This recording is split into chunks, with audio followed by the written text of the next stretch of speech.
sponsored by a member of Congress and 2 other staff of members of Congress. So I'm happy to be able to deliver it again. Fair Vote is an organization that was founded in 1992. We're a nonprofit, nonpartisan organization that, as the name suggests, focuses on elections from the perspective of fairness. So to give a little bit more detail into that, often when I give these presentations to student groups, I'll say, think of something like your grades. If one student were to get a higher grade for the same level of work than another, that would be something that seems unfair. Or conversely, if one student were assigned less work, then that would be something that's unfair. So fairness is some concept of equality, starting out with equality, and also some concept of people winning things based on deserving them, not based on something else. And it's a very important principle in elections, because elections and government, politics, is how we determine who is going to have power. And the minute you step away from fairness, something that includes everybody on a more or less equal level playing field, then you start privileging some groups over others, and that opens the door to all sorts of exploitative policies and that sort of thing. So Fair Vote works on a number of different policies, but the one that I'm going to talk about is actually the one that we think is the most impactful, the most important reform. And that is a transition away from winner-take-all politics that we have now in most places to something more like proportional representation. Proportional representation is a principle, and it's very clear what the connection is to fairness once you think about it, which is proportional representation says that the legislature, the body that drafts laws for us, should represent all of the people. And that's in contrast to winner-take-all, which is the principle that the legislature, the people that get to decide the laws for all of us, they should represent the biggest or strongest group. They should represent the winners and nobody else. The presentation that I'm going to give is focused on Congress, and I think Congress is a really good lens to view this through, both because the problems are really apparent in Congress and because it's the highest level legislature in the United States. So it's something that most people are familiar with and that sort of thing. But I want people to keep in mind that these principles can apply to their city councils, to their school boards, their state legislatures, pretty much any legislative body. So with that, I'm going to try to turn screen sharing on. So for a moment, you will see my Skype window, and then I'll switch to PowerPoint. Okay. Can people hear okay? Is there anything I can do to help? Yeah, I think it's a little quiet in the back, but I think they're able to hear okay. Okay. So shall I continue? Yeah. Yeah. Okay. We're muted.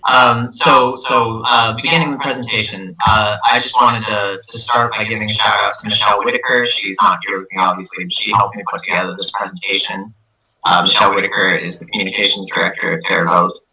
And if folks out there decide to interact with Fair Vote after this by going to our website and signing up, you'll be sent directly to Michelle.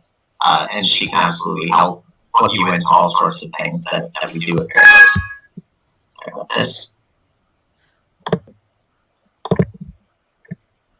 So we start with this statement of principle that actually comes from the founding generation. If you look at the statements of the people who helped draft the U.S. Constitution, the people who voted to adopt it in the first place, you see that principle of proportional representation is very much reflected in what they thought of Congress. And when I say Congress, I mean the House of Representatives. It's not actually true of the Senate, but of the House of Representatives.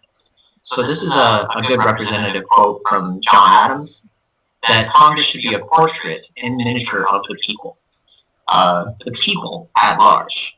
So it's not talking about the elites or the winners.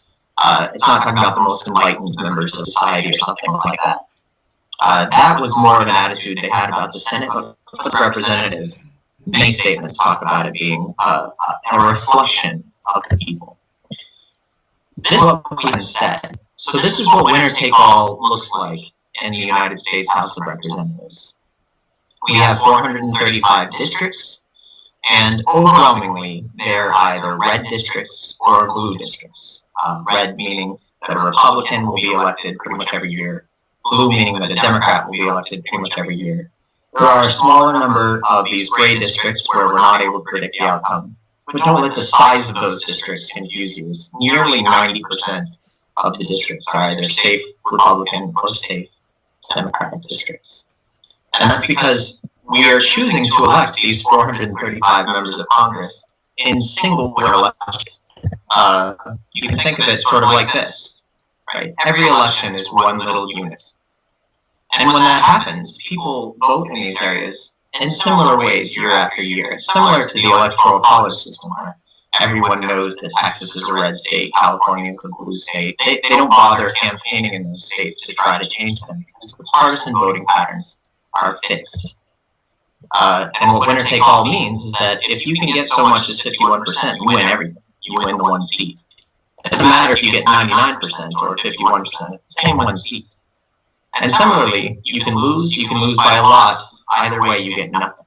It's an all or nothing election.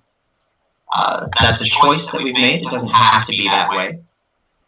But it allows us to actually see what the results of elections will be like in advance, meaning that there's functionally no competition in most of these districts. So, for example, 2 years before the 2016 general elections, in November of 2014, Fair Vote projected the results of 85 of congressional districts around the country. Before we knew who the challenging candidates would be, before we knew who would be funding any of the elections, any of that, the partisanship of the voters in those districts absolutely swamps those other variables in almost every election. There's only a very small percent that we weren't able to project. And to be clear, we've projected these every election cycle, and we're right almost 100% of the time. We missed one in 2014. We didn't miss any in 2012. And this is correlated with polarization. Polarization is reaching crisis levels in the United States, actually, where members of the Republican Party are overwhelmingly voting together, members of the Democratic Party are overwhelmingly voting together, and we aren't able to get any of that crossover legislation because as the voters have become more partisan, so too the representatives have become more partisan. It used to be the case that you'd have a significant number of Democrats elected in districts that would vote for Republicans for president, but vote for the Democratic Congress, and vice versa. And those crossover representatives would have the interests of members of other parties in mind. That's becoming less and less true, and it's making it more and more difficult for us to get any kind of common sense legislation adopted. So here's an example of how winner-take-all can distort outcomes overall, and this is just in principle. You've got people who, we've color-coded here sort of red and orange, or maybe orange and yellow, I suppose, is a better description of those colors. And you can see how there's a significant number of these voters who prefer yellow candidates, and yet every candidate that's being elected is by the red majority. An alternative to that simply says, let's get rid of the district lines.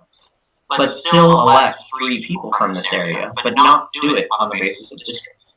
Depending on the voting method that you use, you can do that in a way where that minority group gets a fair level of representation. Roughly 2/3 of the people here prefer candidates that are aligned with the red voters, and so they get 2/3 of the seats, not all of the seats, 2/3. And then the other third gets to elect their fair share.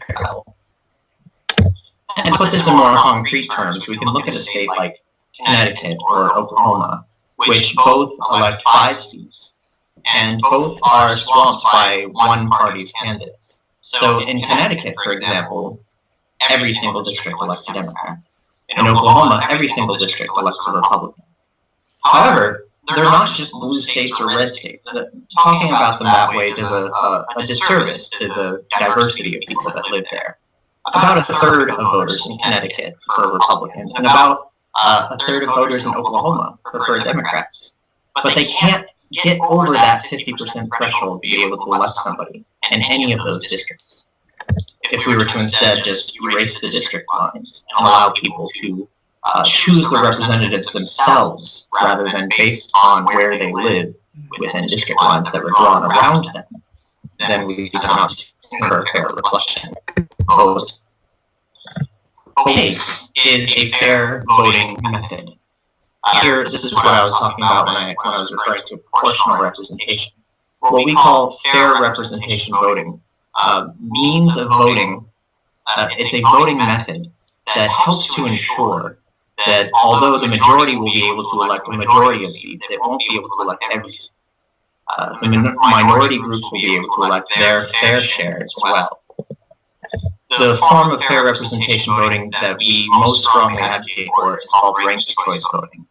And under ranked choice voting, you're allowed to not just choose one candidate or vote for a number of candidates equal to the number of seats to be elected.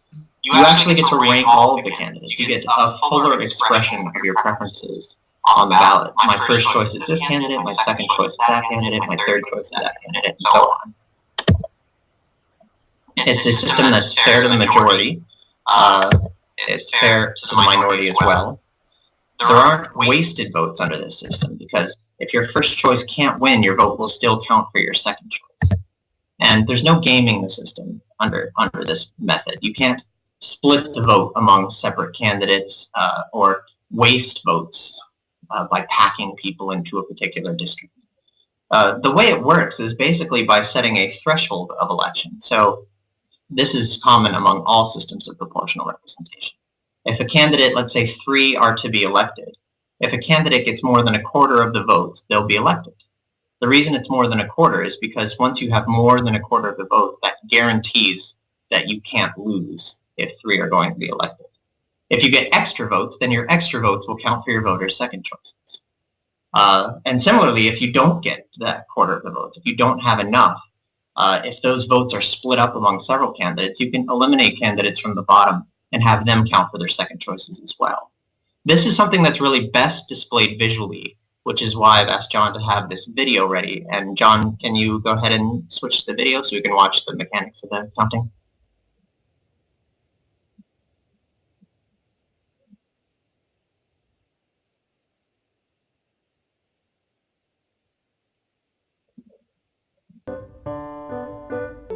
Vote for your favorite colors. The instant runoff way.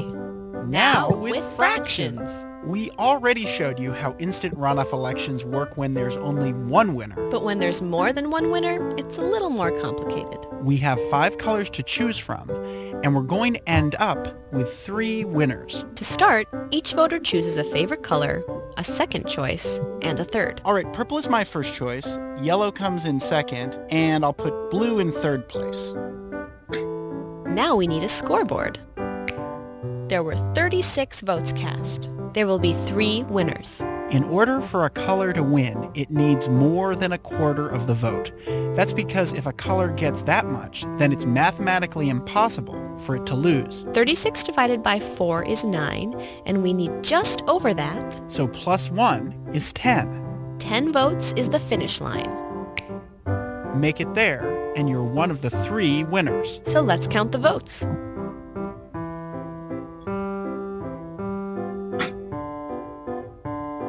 No one's reached the finish line yet. That means it's time for round 2. And orange got the fewest votes, so it's out. Everyone who voted for orange first now gets their second choice. Purple reached the finish line. In fact, purple has more votes than it needs. That means each purple voter can take back a fraction of their vote and still leave purple with enough to win. Under instant runoff rules, that's exactly what they get to do. Purple has 2 votes to spare. And that gets divided among the 12 purple voters. So each of them gets 1/6 of their vote back. And that little piece will go to their next choice.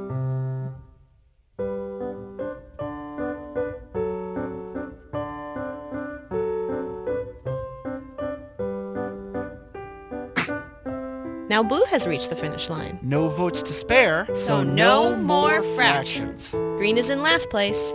You know the drill. Most of these votes are for colors that have already won or are already out. We call those ballots exhausted. Yellow didn't quite make it to the finish line, but there's no one else left. So we have our 3 winners. The instant runoff way.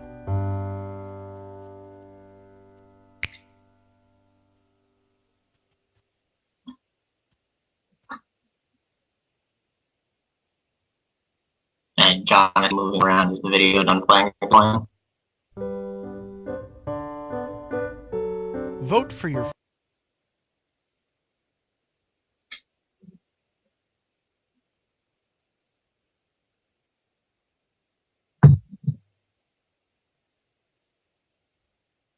All right. Okay. Yeah, we set this up, but of course I forgot that I can't see the video, so I have no idea when it's done playing. So let's continue with the presentation there. So as that video demonstrated, with ranked choice voting, a majority group will be able to elect a majority of seats, but minority groups will be able to elect their fair share as well. Anyone over that threshold, the necessary number of votes, will be able to elect a candidate they prefer. So remember when I was talking about Oklahoma, over a third of voters there prefer Democrats. That means that a third of voters would be, a third of the representatives elected Democrats. There's no drawing district lines to change that. And in Connecticut, it would be the same thing for the voters who prefer Republican there. Now, when it comes to districting and problems that you can get with districts distorting things, I want to one alternative that people often talk about, and that's independent redistricting. So because we use partisanship to see what the results will be in elections overall, we can actually draw hypothetical districts. And we've asked consultants to draw models of what independent districting might look like in some states. So for example, here we have 3 maps for Louisiana. On the left, we have the current districts. In the middle, we have an example of what Louisiana might look like under an independent redistricting process. And then on the right, we have fair representation voting. Now, Louisiana elects 6 members altogether. So with fair representation voting, we would only divide it into 2 districts. And that district on the west side of Louisiana would elect 3 representatives. The district on the right side would elect 3 representatives as well. Now, when it comes to competition, under the current districts in Louisiana, there is no competition. 5 of the districts are safe Republican districts. The 6th district, which is the one encompassing New Orleans, is a majority-minority district drawn to ensure that African Americans will have the opportunity to elect a candidate of choice, and it is a safe Democratic district. So there's no district in Louisiana where there's any question as to which party will win the seat.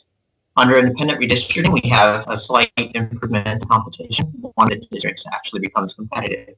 You have 5 Republican districts, and the swing district could be either Republican or Democrat. So one district, people's votes would be actually sought after an independent election. Under fair representation voting, however, you'd have Republicans and Democrats running in competitive elections everywhere, because you can win with 25% of the votes. Democrats, there would be 1 Democrat elected in each of these districts, and probably 2 Republicans elected in each of these districts. And so Republicans and Democrats would be elected in both districts. In both districts, Republicans and Democrats would be seriously seeking the votes of all of the voters. In terms of voters who have a Republican representative, and under the current districts, it's 83%, 5 out of 6. Under independent redistricting, it's either 83% or 100%. Under fair representation voting, it would be everyone. So basically, every Republican in the state would be represented. And that's also true for Democrats. So under the current map, even though Democrats only elect a candidate in 1 district, there are Democrats all throughout the state of Louisiana. Of course, there are people who prefer Democrats all in the state of Louisiana. But only 17% of Louisianans are in a district where a Democrat is actually elected. Under independent redistricting, it's probably the same, could be none. You could actually elect a Republican in that same district. Under fair representation voting, there'd be a Democrat elected almost certainly in both districts, and so every single Democrat in Louisiana would have somebody they could go to elected from their district, who they helped elect, who they actually support. What about space for independents? So can members of third parties actually run serious campaigns here without being labeled spoilers and shamed and that sort of thing?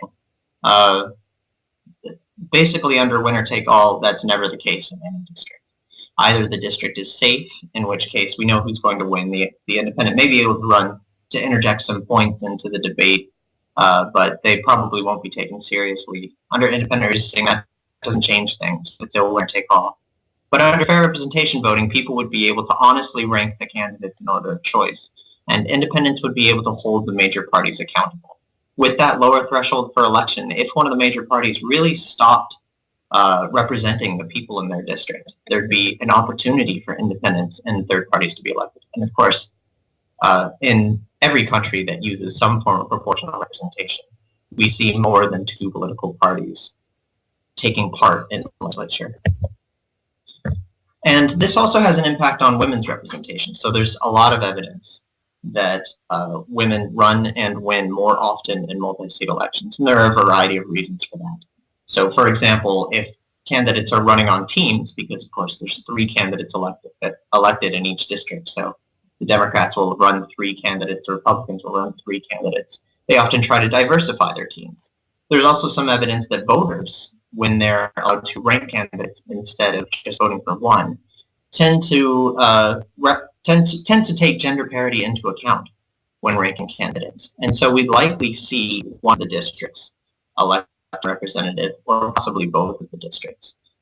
Again, countries with proportional systems do far better than winner-take-all countries when it comes to women's representation. And by the way, as just a little bit of an aside here, I should mention that the United States does very poorly in terms of women's representation in its legislature. Something like 95 countries do better than the United States. We have about 20% women in the U.S. House of Representatives right now, which puts us just below Saudi Arabia, to give you a sense of just how poorly the United States does. So that was Louisiana. What about nationwide? Well, under the current districts, about 10 to 15% have some competition. Independent redistricting, we would expect to see some improvement, something like 20 to 25% competitive districts. That's based on how much increase there was in competition in states that went to independent redistricting, like California and Arizona. But under fair representation voting, again, we would expect to see competition basically universalized. Every single state that elects at least 3 members would be electing Republicans and Democrats seeking every voter's vote in every election. Republicans, under the current system, win a majority of seats almost every time. This is hinting at one other aspect of our winner-take-all elections, which is that the districts currently give Republicans a very strong advantage. So I mentioned we projected over 85% of seats. A strong majority of them are Republican seats. There are more safe Republican seats than safe Democratic seats, and more swing districts lean Republican than lean Democratic. So the current system actually has a bias in favor of Republicans, another way in which the system is unfair. And that's not, by the way, entirely due to gerrymandering. So if you see under independent redistricting, we would project probably about 50% or up to 55% going to Republicans, even in a year where voters are favoring Democrats. That kind of skew is something you see in winner-take-all countries toward one party or the other, irrespective of how district lines are drawn. So we've seen it famously, for example, in Canadian elections, even though Canada uses an independent redistricting process for its entire country. Under fair representation voting, nearly every voter would have a Republican representative, nearly every voter would have a Democratic representative, and importantly, that skew goes away. You want, when you're using a system of proportional representation, if a majority vote for Democrats nationwide, Democrats will win the majority of seats. If a majority vote for Republicans, Republicans win the majority of seats. It's not a system that's deciding representation the minute district lines are drawn. Again, space for independence, there's really not that space for independence under the current system, either under current districts or under independent redistricting. If we want to have a mode of elections where we have more than 2 choices, we need something like fair representation voting. And in terms of women's representation, under the current system, I mentioned it's very poor nationwide. Under fair representation voting, we would expect, this number is 65 to 70%. That's not the percent of women actually elected. That's the percent of voters with a woman representative. So for example, if you're in a 3-seat district, if one of them is a woman, then you would be part of that percent that has a woman representative. and that's based both on how numbers are in other countries and on states that use multi-winner elections currently. There are some other considerations that are particular to the Deep South that I think warrant some discussion. So the Deep South I'm defining as just these 5 states running from Louisiana up to South Carolina. And those are the states where racial polarization is still very much a part of elections and nearly coterminous with partisan polarization.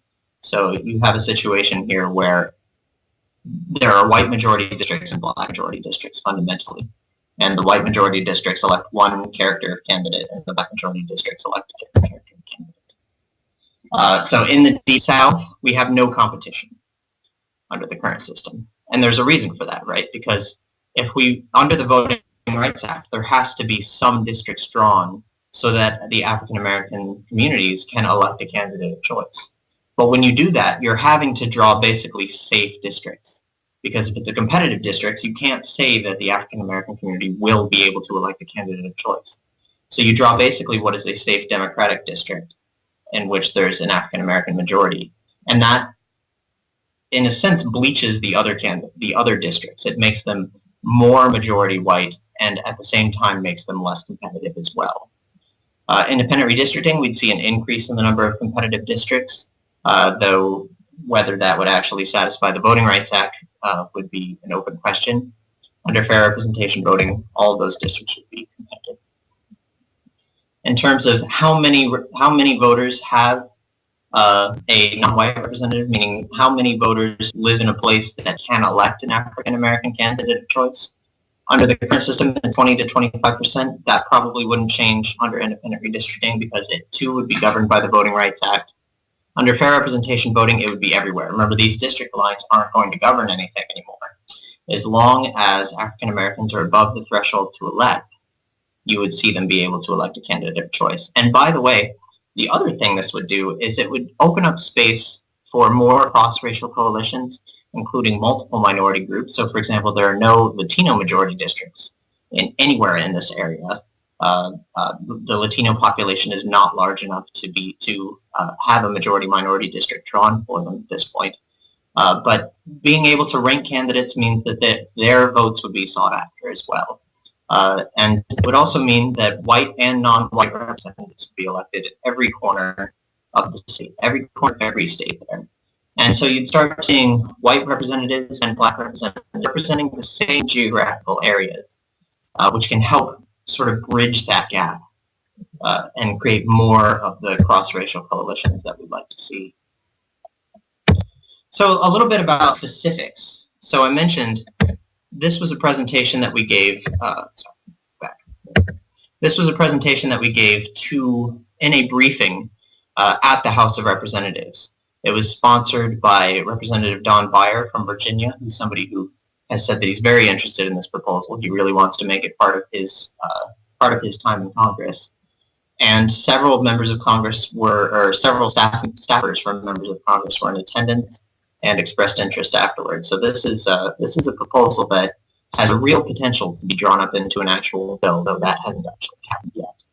And there are 3 parts to the proposal that we be introduced in Congress. 1, the use of ranked choice voting. So I described ranked choice voting. You saw that video earlier. 2, the use of multi-winner districts. So switching from a system where everywhere is a winner-take-all election, electing only one, to a system where voters are electing more than one member. And then finally, the use of independent commissions. So this is talking about having those district lines drawn in a way that's transparent, that's more inclusive of more citizens overall, and isn't governed by politicians who are deciding how the district lines will be drawn that will elect them. So ranked choice voting, every member of Congress would be elected by ranked choice voting. Importantly, the primary elections would also be conducted by ranked choice voting, so you'd have that same level of diversity within the major parties. And states would be provided with a grant to fund election administration and education. So this is sort of another area that I can get into in question and answer if people are interested in it. But it would mean an improvement in the infrastructure of elections, which frankly is badly needed anyway right now. Election administration infrastructure is horribly underfunded currently. the multi-winner districts, every district would elect at least 3 members, but no more than 5. Our proposal has a cap at 5 members per district, and that's to ensure that there's still some degree of local representation, a sense that the people you're electing come from, they aren't just all elected statewide in California, for example. Instead, they do represent communities of interest. States that have 5 or fewer members wouldn't draw any districts. So Connecticut and Oklahoma are examples of those that I gave earlier. And then the political parties would be nominating a number of candidates who would be elected in each district. So in Louisiana, the Democrats would elect 3, the Republicans would nominate 3. Any third parties would be able to nominate 3 if they could, and so on. And then finally, the proposal for independent commissions is based on a proposal that's currently in Congress called the Fairness and Independence in Redistricting Act, or the FAIR Act. It's often associated with a representative named John Tanner. And I do want to make the point that gerrymandering really isn't something that you can do very well under a fair representation system. When Louisiana is divided into only 2 districts, it becomes very, very difficult to draw those districts in a way that would cut out a group of voters. Fundamentally, what fair representation voting does is it represents everybody. Everybody in the area gets represented. So it almost doesn't matter how the districts are drawn. But nonetheless, people should have confidence that they were drawn in a way that makes sense, not in a way that was done to favor a particular interest group. The independent redistricting proposal would be a commission composed of 12 citizens, 4 from the majority party, 4 from the minority party, and 4 that are not from either of the 2 major parties. No politicians, nobody that's run for office, nobody that's a registered lobbyist, nobody that's donated over a certain amount of money to candidates. These are citizens who, of course, they're going to have their own partisan beliefs, but they're not going to have partisan interests. They're not people who are actually going to be affected by the district lines. And then there are a series of fair criteria that govern how the districts are drawn. And they're very simple things, just like having districts that are compact, having districts that follow existing county lines, that sort of thing. And in order for the district map to be finally adopted, a majority of the commission has to vote to approve it, including at least 1 from that Republican group, 1 from that Democratic group, and 1 from the independent group. So you can't have a map that's approved without a single person from each partisan group voting in favor of it. And here's just what the country nationwide can look like under fair representation voting. This is a proposal that is constitutional, does not require a constitutional amendment, can be passed by statute, and the proposal that we're talking about is something that can be drafted into a bill. I started with the principles that came from the founders, and this really does, even though it is certainly new, it really, when you go back and look at the writings of the founding generation, it really upholds their vision of what the House of Representatives should look like. And it fundamentally ends winner-take-all politics in the U.S. House of Representatives. Okay, so with that, I can go ahead to question and answer. But if people want to visit us, I see there's a typo here. Our Twitter is not FariVote, it's FairVote. And our Facebook is Fair Vote Reform, so just facebook.com/fairvotereform. And of course, you can visit us on our website at fairvote.org.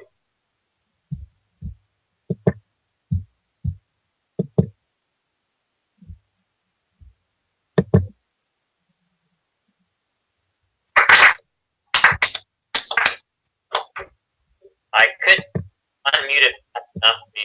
I think.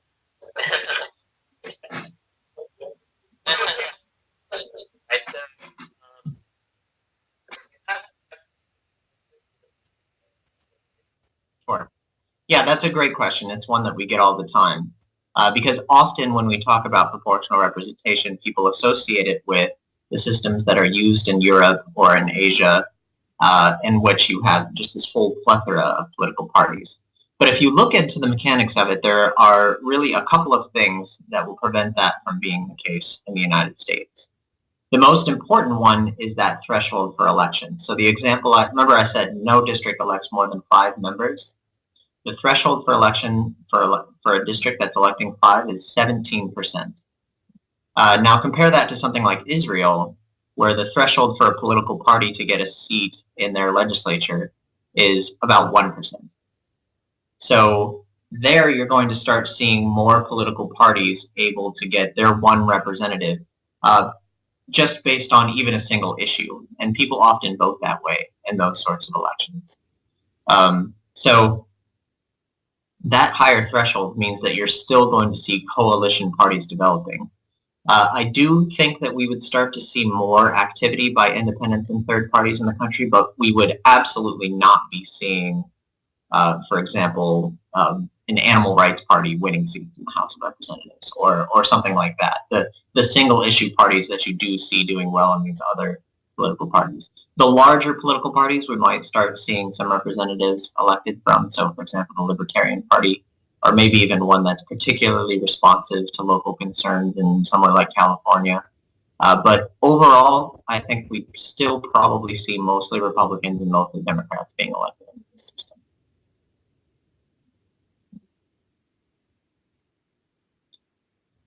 While we're waiting, I can expand on that a little bit and just say, but the one thing this does change is it gives those candidates a much better chance to participate. So although members of third parties won't be elected at significantly higher rates, they will be able to participate in every single election, and voters who prefer them will be able to vote for them as their first choice, and then rank their backup choices as they see. Yeah, that's a great question. Thanks. And in fact, it's the one we've most often seen as we're interacting with these other groups. So we've been talking about this proposal for a while as an idea, but we've only recently started actually putting a lot of resources into developing it into the sort of thing that can be passed. And as we've been doing that, we've been talking to a lot of nonprofit organizations from across the political spectrum, groups like Common Cause that are interested in redistricting reform or money in politics, groups that are interested in women's representation. And we hear from many of them, oh, I think it's a great idea, but I don't think it's realistic. But we're starting to get to that point where we're hearing that from so many that at a certain point, they start looking around the table and saying, if we all think this is a good idea, maybe it is something we can actually make a push for. Now, there are a couple reasons why we do have to be honest with ourselves that it's not going to pass this year, probably not going to pass next year, but is something that could pass further down the line. So for one thing, I mentioned there's currently an institutional bias in favor of Republicans. That makes this proposal a challenge to present to Republicans. There are still Republicans that favor this proposal, and in fact, there's a fellow named Rehan Salam with the National Review who has written in favor of this proposal. And the reason is because he's a Republican voter in New York City. Republican voters in Massachusetts like this proposal, Republican voters in Connecticut, because they'd like to see themselves represented by Republicans they like in their part of the country. There are also Republicans now, as we're looking at this presidential election, who start seeing how the House of Representatives being biased in this way impacts the Republican brand in a certain sense, which may make it harder for them to be elected in nationwide elections like the presidential election. So there's some interest from Republicans there. On the Democratic side, I think we would need to see Democrats really understand that this is a system that would level, that the playing field is not level right now, and this is a system that would level the playing field. It's not going to give Democrats an advantage. It'll just give them their fair level of support. Other groups that have an institutional interest in promoting this, because that's really what we're talking about here. It's not just that it's a good idea, but that it's in the interest of people who actually have the power to get it passed. Include, for example, members of the voting rights group, or like the African American caucus in Congress, the Asian American caucus in Congress, the Women's Caucus. The Women's Caucus is the most bipartisan group in Congress, and there's strong evidence that this would do a lot to promote women's representation in Congress. So it's something that we need to lay the ground level for now, and as we start moving further and further into the future, to help get us to a point where when it becomes possible, when those circumstances are right, it'll be something that's on the table and can be passed.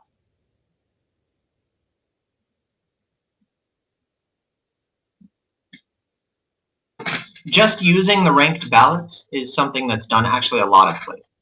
So Minneapolis uses it to elect their city council, as does St. Paul. Out in California, there are 4 cities. The largest city in Maine, Portland, Maine, uses it. Additionally, it's used for overseas voters in a lot of southern states because those are states that have runoff elections, and it's very difficult to send them a ballot and then get the ballot back in time for a second runoff election. So in those states, they've actually had military and overseas voters rank their choices on a ballot. So a ranked ballot is something they're familiar with. And just to give you a sense, those states are Arkansas, Louisiana, Mississippi, South Carolina, and Tennessee. So we're talking about Republican southern states here. These aren't like bastions of progressivism. People are used to ranked ballots there. Now, the proportional system that we're talking about is used in one city, and that's Cambridge. Cambridge, Massachusetts actually elects its 9-seat city council by this method. At large. They don't use any districts at all. It's something that used to be common. The people may be familiar with the progressive movement from the early 20th century that had a lot of reforms for urban municipal government. And one of them was proportional ranked choice voting. And it was used in 24 cities for a while, ultimately repealed largely as we started moving out of the 1920s and 1930s into the 1940s. And we started moving into a time where there was more racial unrest, more concern with leftist groups, for example. And the fact is, under this system, those groups were getting their fair level of representation. So in Cincinnati, for example, African Americans were being elected, 1 or 2 African Americans being elected to the 9-seat city council. And as we started moving into a time where there was more racial unrest, we started seeing people become more uncomfortable with that, and that led to a repeal in Cincinnati. Similar things happened in the other cities that were using it as well. So a little bit of a victim of its own. For volunteering your time with us today. It says Rob on your Skype. Yeah, just to clarify, Skype is telling you that my name is Rob. It's because I'm using the Fair Vote Skype account, which the name is Rob Richie, which is our executive director. But my name is Drew. Hi, Drew. I'm Jeff Dubin. Thank you very much for volunteering your time with us today. Yeah. It's pretty hard to separate the... Yeah. So, I'd like to play devil's advocate and put forth a proposal that the narrow geographical representation provided by the status quo system does offer some value. So suppose that my town and my district have a lot of social workers, and our representative is Susie's social worker, and the majority of us tend to vote for Susie's social worker, not because she's a Democrat or Republican, but because she represents the interests of the many social workers in our district. And it seems that that kind of representation is something that would be lost if you have the entire state voting for, proportional representation by party. Okay, that's a great point. I would argue that actually it's the opposite that becomes true. And to give evidence of this, I would point to the city of Cambridge. So the city of Cambridge does have local neighborhoods with local neighborhood interests. And so you'd think that a district system would be good for a city like Cambridge that has those local interests. But what you see instead when they're using the proportional system is that candidates can be elected based on neighborhood interests if there's enough solidarity there. Basically, if there are enough voters to get you over the threshold to elect a candidate of choice. But there are 2 things that make it better to do it that way than by a system of districts. One is that there are people outside of that neighborhood who share those interests. So you mentioned Susie social worker because this district has a lot of social workers. Probably there are social workers in other parts of the state as well, but they're not a majority in their district. Those people are stuck with what we call virtual representation. That's to say there's somebody that they like who's being elected, but not in their district. And that really is no substitute for actual representation, because fundamentally that representative is not going to answer to their concerns. Representatives don't take constituent requests from people who live outside of their district. So it helps to have that person representing the social workers statewide, not just the social workers in that one particular part of town. The other reason why this is better is because there are some collective interests that aren't geographically based, and this allows them to get representation as well. So in the city of Cambridge, for example, most of the representatives are tied to a particular neighborhood, but there's also always one African American representative that represents the African American community in Cambridge. There wouldn't be one if they were separated into districts. There's also one from the LGBT community who's seen as a really strong advocate for LGBT rights in the city of Cambridge. There's no such thing as a majority LGBT district, but that allows that to become possible. So this way you get that geographical representation when it's important. You get deviations from geographical representation when it's important. The thing that really matters is that you get what voters want, not what's been imposed on them.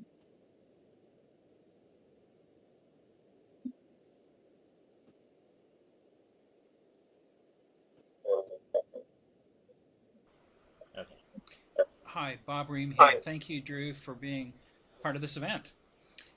My main involvement with electoral politics is to, of course, vote and work as an election official on election day, but I go to many lobby days. We're at the Ohio State House. We have 99 state representatives and 33 senators, and we go to the lobby day, and there's little packets with our representative's name on them, and they schedule appointments. Would I have multiple representatives in this setup?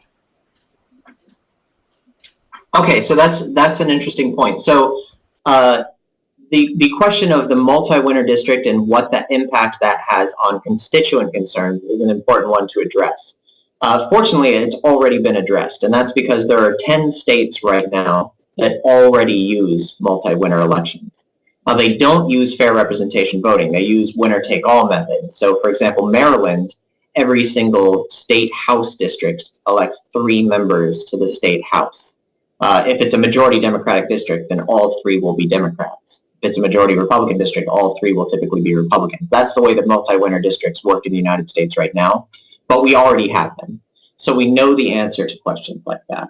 And that is that constituent service requests tend to be divided up among the representatives who are elected. So the representatives may have particular areas of expertise, in which case the constituent service requests that are most related to that will go to them.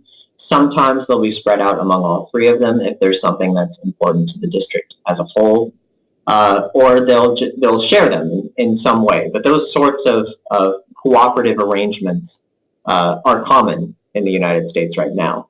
And to give an even better example, because there is one state that elected its state House of Representatives using a form of fair representation voting, and that's Illinois. This is a history that not many people are familiar with anymore, but from 1870 all the way to 1980, Illinois elected its state House of Representatives using a system called cumulative voting, which is not as good a system as ranked choice voting, but it is a form of fair representation voting. We did see Republicans and Democrats being elected all over the state. And there are still people alive today who were elected under that system, and you can actually listen to what they said about this. And what they said was that there are some concerns that were district specific, in which case you had Republicans and Democrats working together to make sure those constituent concerns would be met. Other concerns would be more partisan, and they would work with them in that way. The reason Illinois adopted cumulative voting was 1870 was just at the end of the Civil War, and Illinois was sharply divided between Northern Republicans and Southern Democrats. And cumulative voting allowed them to break up that division, to actually address the issue of polarization in Illinois, and it worked. It was repealed, unfortunately, in an effort that was billed as making the state house smaller in 1980. Since then, there have been a number of proposals to bring it back, including a bipartisan bill that was introduced in part by a state senator named Barack Obama, who has since gone on to do some other work that you may have heard of. But he was an advocate of bringing back cumulative voting to Illinois for good reason.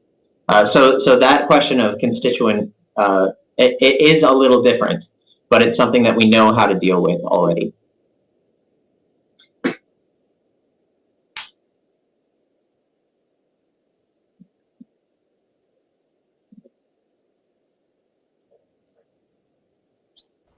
I had another question for you. So there's a member of our group who's since moved away, but he was very involved in a group that was concerned with election corruption. He was very against electronic voting machines in particular because he was concerned about being able to track and to make sure that what you voted is actually what got counted into the results. Now with the ranked choice voting, it's even a little bit more complicated. So can you say something about how we make sure that the votes aren't tampered with? And here in Ohio, there were some concerns with the producers of the software on our voting machines.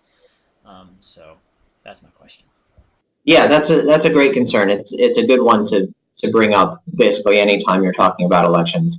We have an election administration project with consultants who have been involved in election administration, and we've been working out audit and recount standards for ranked choice voting elections to make sure that they can be accomplished securely. There's going to be an initiative on the ballot in Maine to adopt ranked choice voting for all of their state elections, so state House, state Senate, and for their 2 members of the House of Representatives and for the Senate. Now, these are in single winner elections, so it's not the proportional form of ranked choice voting, but it has a lot of similar mechanics to it. Maine also has a strong history of election integrity and election protection.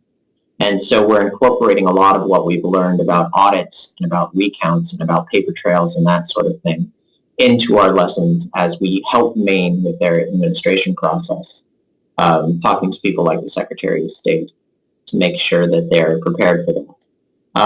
Now, a lot of people just think we should do hand counts. And I'm not personally somebody who thinks that hand counts are necessarily the way to go, but I do want to make clear that ranked choice voting does not rule out hand counts. I mentioned there were 24 cities that did this for the city councils starting in 1914 with Ashtabula. So, they were not using computers in Ashtabula to elect their city council. And in fact, they only recently started using computers in Cambridge. Ireland uses this system today, and they hand count every ballot. So that is something that can be done if you're willing to wait a little bit before the election results come out, which is something that's true of any sort of hand count system. But the important thing, the way I see it, is that you have a safe system of audits, that you have a verifiable paper trail. We're also working to help promote open source software in election systems so that you have that transparency. These are concerns that we want to make sure are addressed as we move forward with modernizing the actual election method itself.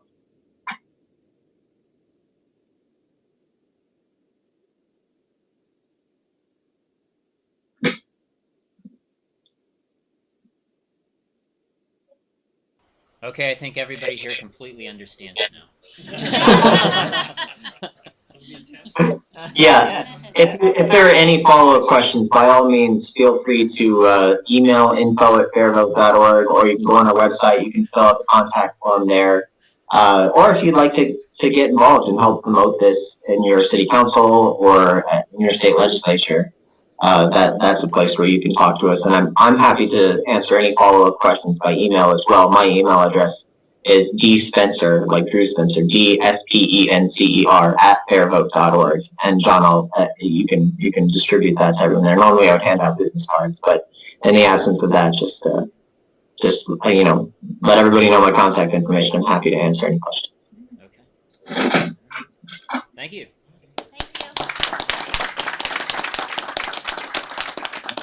I'll go ahead and hang up now. What? I'll go ahead and hang up now, John. All right, yes. Thank you. Thanks again. All right, thanks again. Bye, everyone. Bye. All right, well, thank you everyone for being here. I think most of you